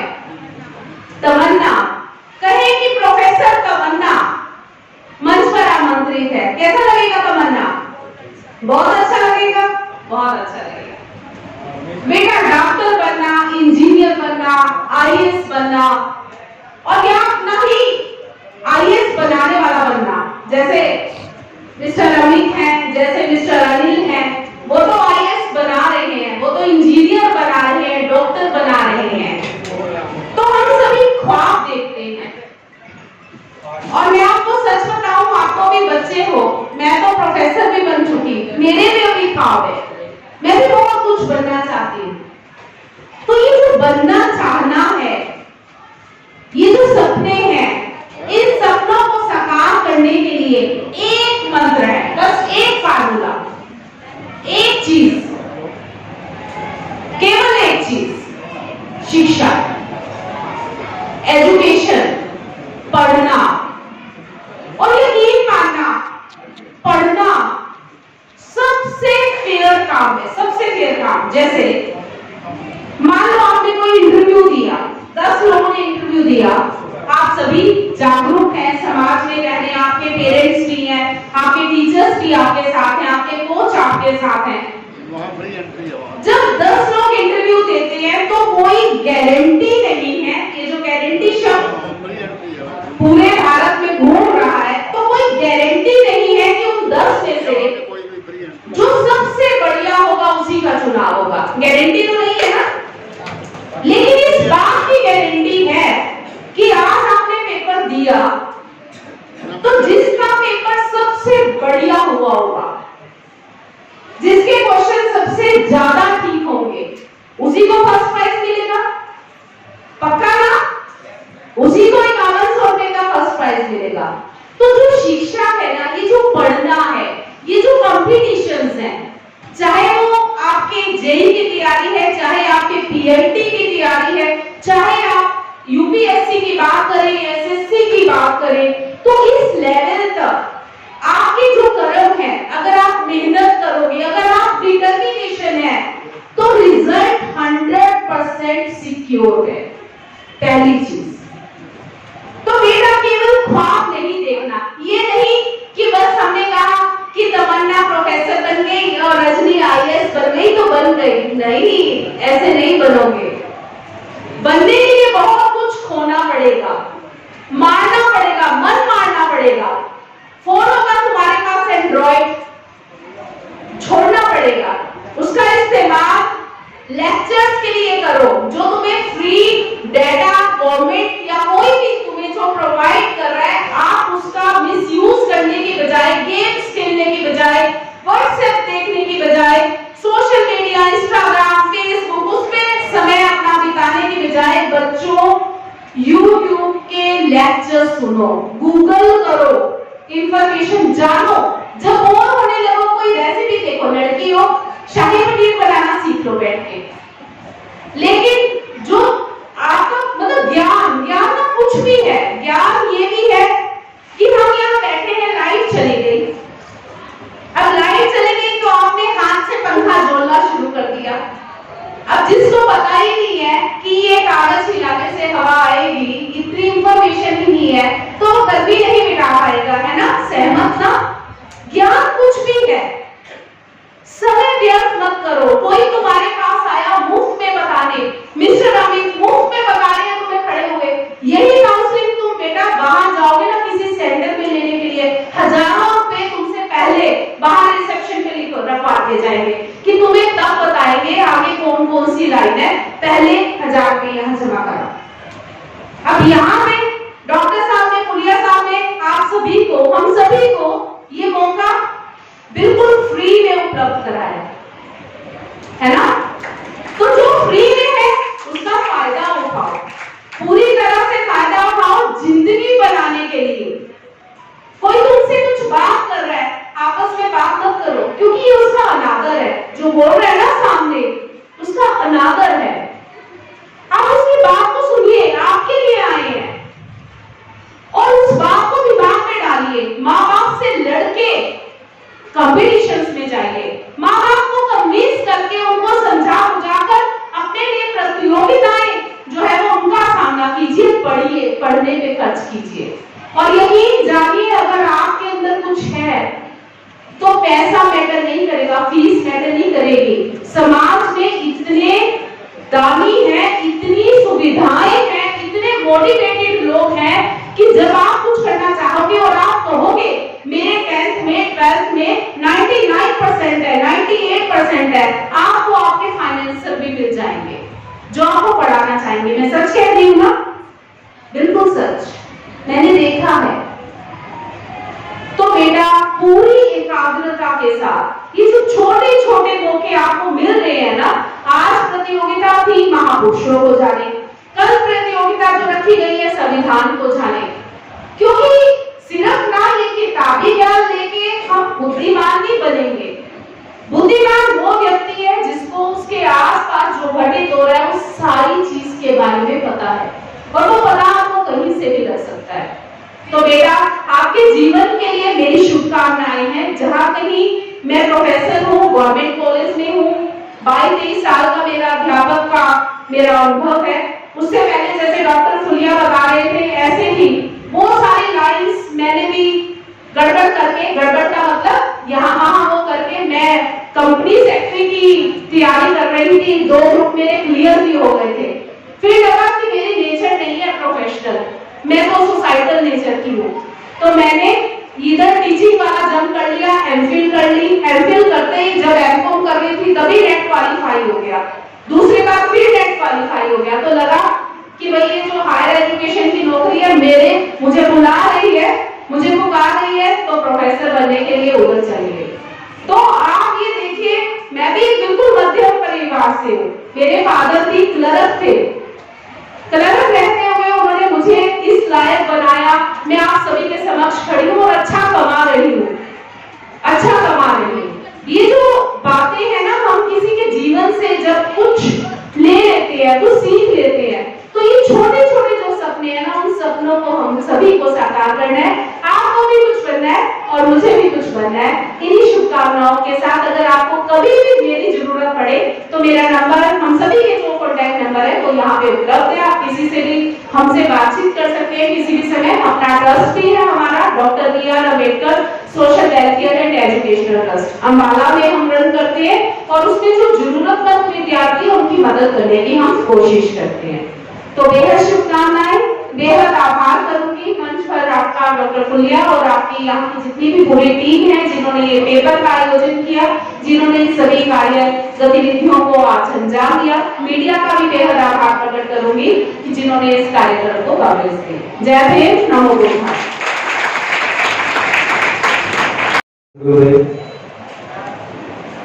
मंच पर आसीन डॉक्टर आर फुलिया जी और डॉक्टर अनिल जी और आप जो सभी आज प्रतियोगी आज की इस प्रतियोगिता में भाग लेने आए हैं, मैं उन सभी को अपनी शुभकामनाएं प्रेषित करता हूं। जैसे कि आपने अभी मैडम को सुना, उन्होंने बताया कि वो हायर एजुकेशन में प्रोफेसर हैं, वो गवर्नमेंट कॉलेज में कॉमर्स के प्रोफेसर हैं। ऐसे ही मेरा पिछले 26 वर्ष का अध्यापन का अनुभव है। मैं गवर्नमेंट पॉलिटेक्निक अम्बाला में कार्यरत रहा हूं। अभी मैं Haryana state technical education board Panchkula में असिस्टेंट सेक्रेटरी के पद पर कार्यरत हूँ। लेकिन क्योंकि अध्यापन से मेरा ज्यादा जुड़ाव रहा है, 26 साल मैंने मैकेनिकल इंजीनियरिंग के स्टूडेंट्स को पढ़ाया है। आप में से कितने बच्चे डिप्लोमा के बारे में जानते हैं? कोई जानता है डिप्लोमा के बारे में? एक पीछे कौन सी क्लास के बाद डिप्लोमा में एडमिशन लिया जा सकता है? कोई बच्चा बता सकता है? 12th के बाद। और पीछे हाथ खड़ा है, कोई बता सकता है कि डिप्लोमा में एडमिशन कौन सी क्लास के बाद लिया जा सकता है? 10। गुड़िया ठीक है, आपका इंफॉर्मेशन कुछ हद तक ठीक है, क्योंकि हमारे पास 2 तरह की एंट्री होती है। डिप्लोमा में 10वीं के बाद भी एडमिशन हो सकता है और 12वीं के बाद भी एडमिशन हो सकता है। हरियाणा राज्य में टोटल 28 से 35 गवर्नमेंट पॉलिटेक्निक चल रहे हैं, जिसमें 4 पॉलिटेक्निक, 3 या 4 पॉलिटेक्निक लड़कियों के लिए हैं, बाकी सभी जो हैं को एजुकेशनल है, यानी जहां लड़के और लड़के इकट्ठे पढ़ सकते हैं। इसके अलावा प्राइवेट पॉलिटेक्निक भी है। जो अभी 10वीं का रिजल्ट आ गया, आप में से यहाँ कितने बच्चे बैठे हैं जिन्होंने 10वीं पास की है? आप अभी बेटा क्या कर रहे हो? अभी आगे एडमिशन कौन सी क्लास में खड़े होकर बताएं? 11th। सब्जेक्ट क्या है? पीछे और हाथ खड़ा किया था किसी ने? कौन सा सब्जेक्ट लिया बेटा? मेडिकल। मेडिकल। गुड़िया ने मेडिकल लिया, पीछे नॉन मेडिकल। आप कितने % नंबर है दोनों के? 90, 91, पीछे 90%। गुड़िया आपके कितने? 84%। आप दोनों ठीक है, बैठिए आप। मैं रजनी, आपसे रजनी नाम बताया था ना, आपने आर्ट्स क्यों चूज किया?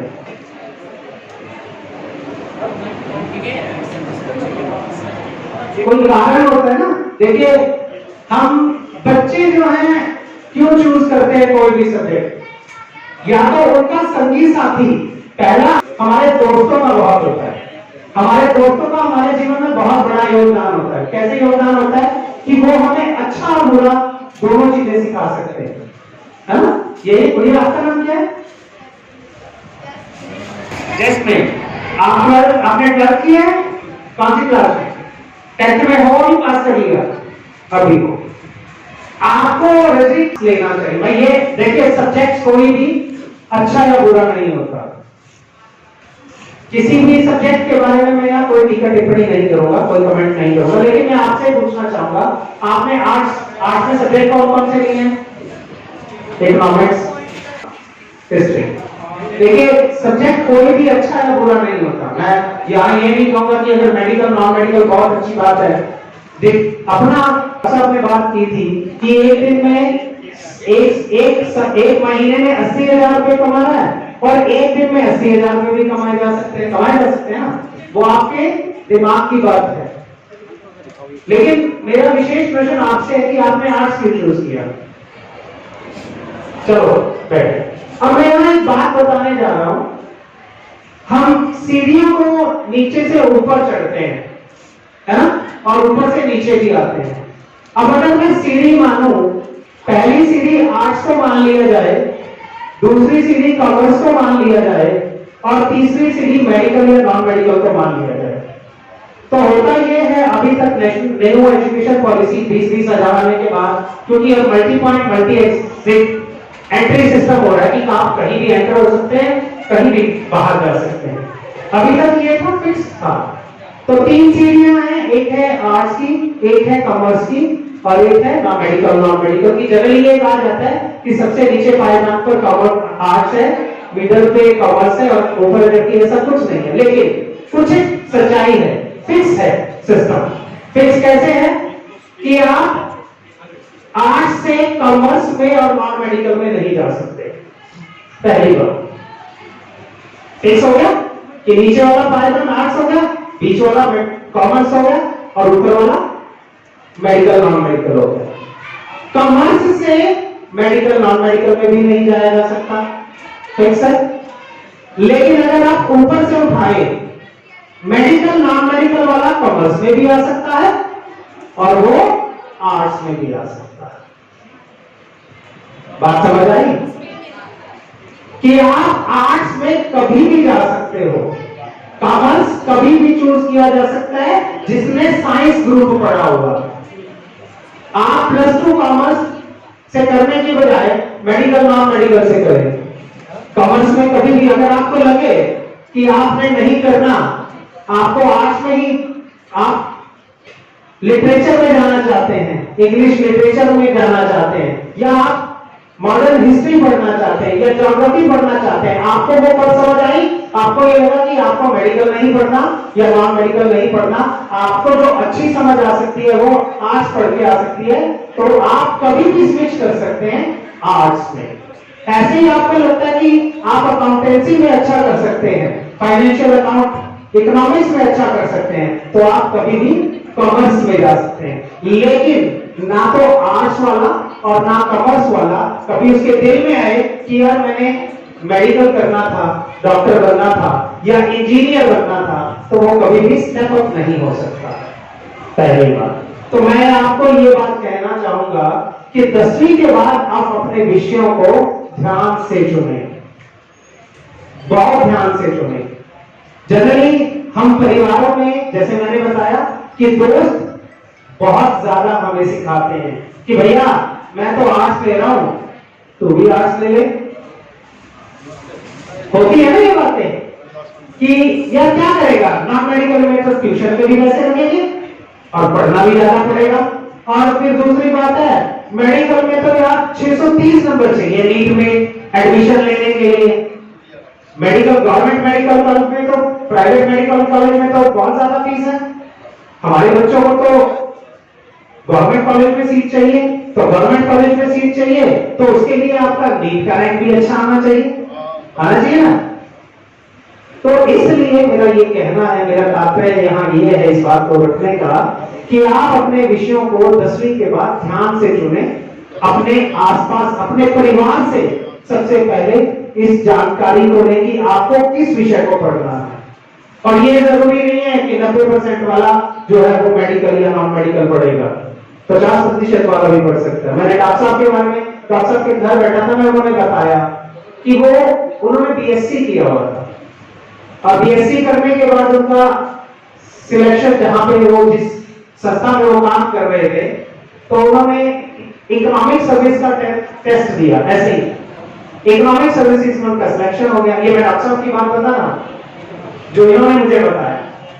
तो जब इनको ये पता लगा कि बिना किसी कोचिंग के, बिना किसी स्थायी कोचिंग के इन्होंने इकोनॉमिक सर्विसेज का टेस्ट पास कर लिया, तो इन्हें लगा कि यार अगर मैं ये टेस्ट पास कर सकता हूं तो मैं यूपीएससी भी पास कर सकता हूं। तो इन्होंने यूपीएससी का एग्जाम पास किया और आज हमारे सामने एक समक्ष उदाहरण के रूप में प्रस्तुत है कि वो आज की डेट में आईएएस चीफ सेक्रेटरी रिटायर्ड है। मोटिवेशन की हमें कहीं जाने की जरूरत नहीं, हमारे बीच में मोटिवेशन मौजूद होते हैं। तो मेरा कहने का तात्पर्य यही है कि आप अपने विषयों को ध्यान से चुनें। दूसरी बात, जो डिप्लोमा के लिए मैंने कहा है कि कोई भी लड़कियों के लिए डिप्लोमा के अंदर फीस नहीं लगती। गवर्नमेंट संस्थानों में, राजकीय संस्थानों में फीस नहीं लगती, शायद कॉलेजेस में भी यही है। तो डिप्लोमा जो है 10वीं के बाद 3 साल का है। अगर 12वीं के बाद आपने मेडिकल नॉन मेडिकल किया है तो 2 साल का है। आईटीआई वाले भी जो हैं वो उनके लिए भी 2 साल का ही है, लेकिन ट्रेड का जो है, जो ट्रेड मिलती है उसका फर्क पड़ जाता है, क्योंकि जिस विषय में उन्होंने आईटीआई किया हुआ है केवल उसी विषय से संबंधित उनको आईटीआई में डिप्लोमा एडमिशन मिलता है। तो मेरा कहने का मतलब ये है कि आप किसी भी विषय में, electrical, mechanical, computer, architecture, plastic, ceramic, कोई भी ब्रांच बुरी या अच्छी नहीं होती। मैंने पहले भी ये बताया, विषय कोई भी बुरा या अच्छा नहीं है। आपके दिमाग के ऊपर, आपकी मेहनत के ऊपर बहुत चीजें निर्भर करती हैं। तो मैं आशा करता हूं कि आप जो आज यहाँ ये प्रतियोगिता में आए हैं, अच्छे से आपने इसको पढ़ा होगा, पेपर दिया होगा। मेरी शुभकामनाएं आपके साथ हैं। मैं डॉक्टर साहब का बहुत धन्यवाद करना चाहूंगा कि उन्होंने आप सभी के लिए ये मंच प्रदान किया और आने वाले समय में भी ऐसे ही मंच आपको उपलब्ध रहेंगे। विषय आपने चुनना है या जिस विषय की प्रतियोगिता होगी उसके लिए तैयारी आपने कर ली है। मैं आयोजकों का भी बहुत बहुत धन्यवाद करना चाहूंगा, मीडिया के सभी साथियों का धन्यवाद करना चाहूंगा। बहुत बहुत शुभकामनाएं। लगभग 300 विद्यार्थियों ने परीक्षा दी और एवरेज जो स्कोर है वो रहा है 65, एवरेज स्कोर 65। तो एक बार जोरदार ताली। जो टॉपर बचा है उसका रिजल्ट बाद में करेंगे। जैसा कि आपको इंस्ट्रक्शन दी गई थी, रजिस्ट्रेशन फॉर्म में बताया गया था कि जो 10 पोजीशन आएंगी, फर्स्ट सेकंड थर्ड तो है ही, उसके अलावा जो 10 पोजीशन आएंगी उन 10 विद्यार्थियों को, हर एक विद्यार्थी को 500 रुपए की बुक्स फ्री वितरित की जाएगी। तो पहले अनाउंस होगा उन बच्चों के नाम जिन्होंने 10 पोजीशन प्राप्त किए। तो मैं उनके रोल नंबर बोलता हूं, उनका नाम बोलता हूं, वो बच्चे 1 बाय 1 आगे आते रहे। तो सबसे प्रथम मैं बोलता हूं सौरभ, और ये सन ऑफ करनेल सिंह, और इनका रोल नंबर है 223। खड़ा हुए सौरभ, अगर बाहर है वो तो वो आ जाए। और उन्होंने 100 में से अर्जित किए हैं 65 अंक, 100 में से 65। सौरभ आगे आ जाए, उनके परिवार से आया वो भी आगे आ जाए। उसके बाद है कोमल, डॉक्टर ऑफ राजपाल, और इनका रोल नंबर है 172। वो भी आगे आ जाए। और इन्होंने अंक प्राप्त किए हैं 67 out of 100। Komal, doctor of Rajpal. उसके बाद नेक्स्ट है संजना, डॉक्टर ऑफ राजपाल। ये भी इनकी सिस्टर लगती है, यस नहीं, अच्छा coincidence. Sanjana, doctor of Rajpal, roll number है 86। Very good. आपने अर्जित किए हैं 67 अंक। आप आगे बैठते हैं, अभी एक बात बताएंगे आपको। उसके बाद नेक्स्ट है मनीषा, डॉक्टर ऑफ लालचंद। इन्होंने अर्जित किए हैं 70। आगे बेटा, वेरी गुड, एक बार जोरदार तालियां इनके लिए। 74 अंक। उदय, इनका रोल नंबर है 113 और इन्होंने अंक अर्जित किए हैं 77 out of 100। Son of Kanwar Singh, और इनका रोल नंबर है 112 और इन्होंने अंक प्राप्त किए हैं 77.5। एक बार जोरदार तालियां इनके लिए। उसके बाद है अनु, डॉक्टर ऑफ सुभाष, और इनका रोल नंबर है 14 roll number. Anu, doctor of Subhash, और मैं आपको बता देना चाहता हूँ ये मेरे स्कूल से है, तो इन्होंने अर्जित किए हैं 79 अंक। एक बार अनु के लिए जोरदार तालियां। 79। और मैं आपको ये भी बता देता हूँ सेफ्टी में इन्होंने जो प्रतियोगिता हुई है वहां पर हरियाणा यानी स्टेट लेवल पे इन्होंने फाइट किया है अनु ने। और क्लास में भी आपकी बात जो रिजल्ट है उसमें इन्होंने टॉप किया है। Very good, very good. और ये करनाल डिस्ट्रिक्ट से आए हैं। उसके बाद है शीतल, डॉक्टर ऑफ विनोद कुमार, इनका रोल नंबर है 81 और इन्होंने अंक अर्जित किए हैं 81.5 आउट ऑफ 100। जोरदार तालियां इस गुड़िया के लिए। शीतल, डॉक्टर ऑफ विनोद कुमार, और इनका रोल नंबर है 304। गुड़िया, यस। और इन्होंने अर्जित किए हैं 82 अंक। तो ये 10 बच्चे जिन्होंने 4 से लेके 4, 5, 6, 7, 8, 9, 10, 11, 12 ये पोजीशन अचीव किए।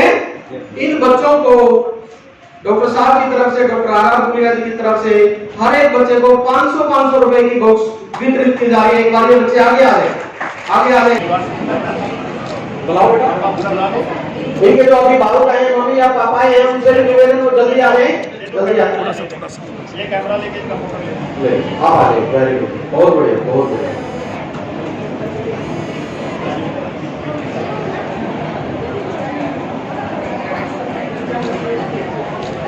चलिए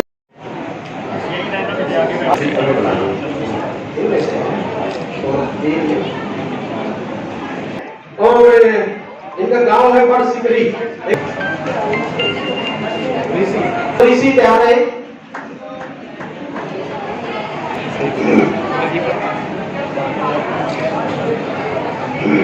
चलिए ऋषि, नरवाना से ऋषि।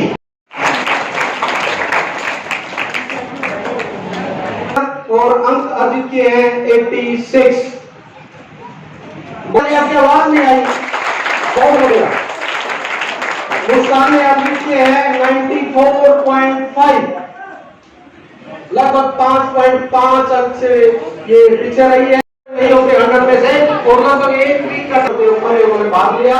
हमारे महापुरुषों के बारे में लोग जानेंगे और इस प्रचार को, इस प्रसार से इन बच्चों को काम करने के लिए कैमरा है आपका बहुत बहुत। डॉक्टर अली जो कि एक्सीएस और आईएएस बनाते हैं, एक बार उनके लिए जोरदार तालियां। किसी पेरेंट्स की डायरी यहाँ पे है, यहाँ से ले सकता है।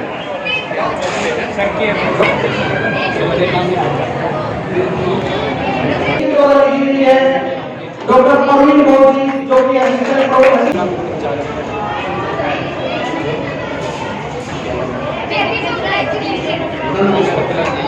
जय देवी संसार यूट्यूब चैनल सामने नाम रखा है।